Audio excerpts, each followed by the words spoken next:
So I want to show you a couple small successes here. This is one. It's pretty cool. These are cactuses, which have been grown from seed. The original cactus was a really big barrel cactus that I bought when I passed an Indian reservation once. Probably sold illegally, but they're fairly impoverished folks selling them, and they're selling by the side of the road. And I thought, well, it might as well be me who buys them and reproduces them, because most people are just going to put them in their garden. Now, the original cacti died because they were in too wet of a spot, but I had collected seeds and little fruits of them, and it's fairly difficult to germinate cacti seeds if you've ever done that. If you have done it, congratulations, because it's not easy. But we got these babies off of them, and that's great. This is a different kind of cacti. It's not quite as rare. This is a Pitaya, which came off those over there, also known as the dragon fruit, I believe. Might have some other names. In this one over here, there are succulents that are growing, and those were grown from seed. Now, the succulents are super easy to reproduce just by taking a cutting. So why would we waste our time doing them by seed? Well, we're rediversifying the genome.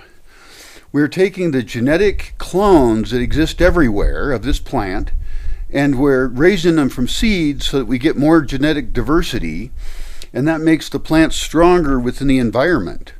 If we keep diversifying it as it was before, then we're essentially evolving it. And some of those plants will then have attributes that allow them to live in a little bit drier spot, a little bit wetter spot. Maybe one of them will have a prettier flower, something like that.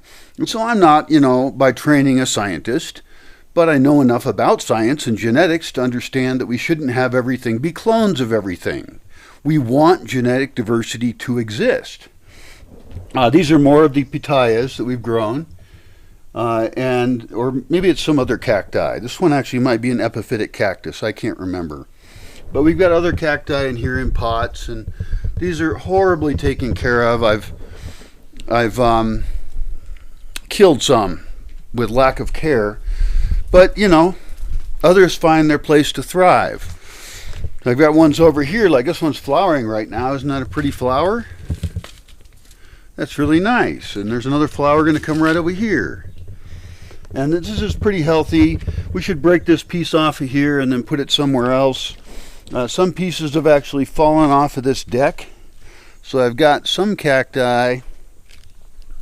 There was some down there. Maybe we harvested those. So I got Nepal down there. That's looking just awful. That's getting too much water.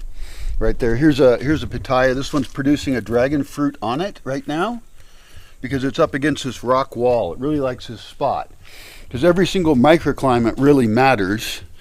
Here I've got a jade. This is a small leaf jade. This one's very successful and with no care at all. I mean, it's completely neglected. The key is to put things in the right spot so we don't have to get involved with doing a lot of care. Like, I'm never going to become a rose farmer who's always out there dinking around with their roses or something. All right, I want the result. I'm not interested in the work, and I'd like to set up systems that don't need a lot. So, like this cacti right here is a vicious one. These spikes, I didn't even want to touch it, like as an example. Those spikes, once they get in you, they always get infected. They're it's a vicious cactus. But that might be a good one to grow in a fence hedgerow then.